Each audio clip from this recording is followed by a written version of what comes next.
how to restore the inetpub folder in C drive on Windows after deleting it. If you've recently installed the KB50555523 update on Windows 11 or KB50555518 on Windows 10, you might have noticed a new folder named inetpub in your C drive. Right here, let me show you. Now, a lot of users ended up deleting this folder thinking it's just some leftover from the update or a random program directory, but it's neither of those. The inetpub folder is actually important. It was added by Microsoft to address a known security vulnerability. It's part of the Internet Information Services, IIS, and even if it appears empty, you should not delete it. If you've already removed it, don't panic.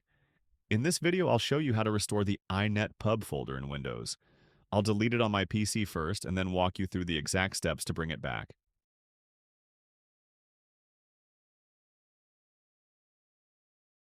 First, check the recycle bin. If the inetpub folder is still there, just right-click on it and select Restore. Windows will instantly move it back to the C drive, right where it was.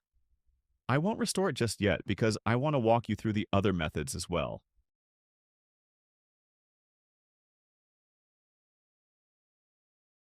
This method involves running a script in Windows PowerShell. To do that, press Windows and S keys to open search, type Terminal, and click on Run as Administrator. Click Yes in the prompt.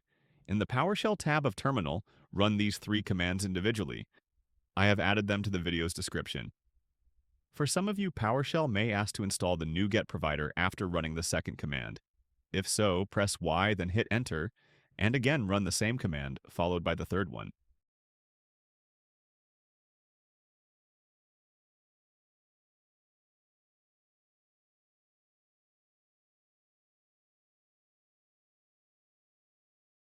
After running the commands, but when I go back to the C drive, a new inetpub folder has been created with the same permissions as the original. It too is empty since I have not enabled IIS.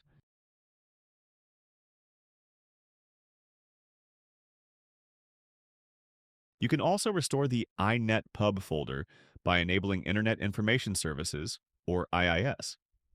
For that, press Windows plus S, type Turn Windows Features On or Off, and click the result.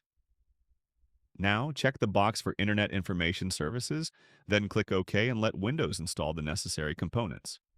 Once done, a new inetpub folder will be created in the C drive with the correct permissions.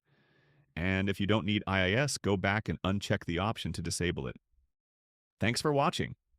If this video helped you master Windows, don't forget to like, share, and subscribe to Windows Explained for more tips, tricks, and tutorials. Hit the bell icon so you never miss a Windows shortcut or fix. See you in the next one.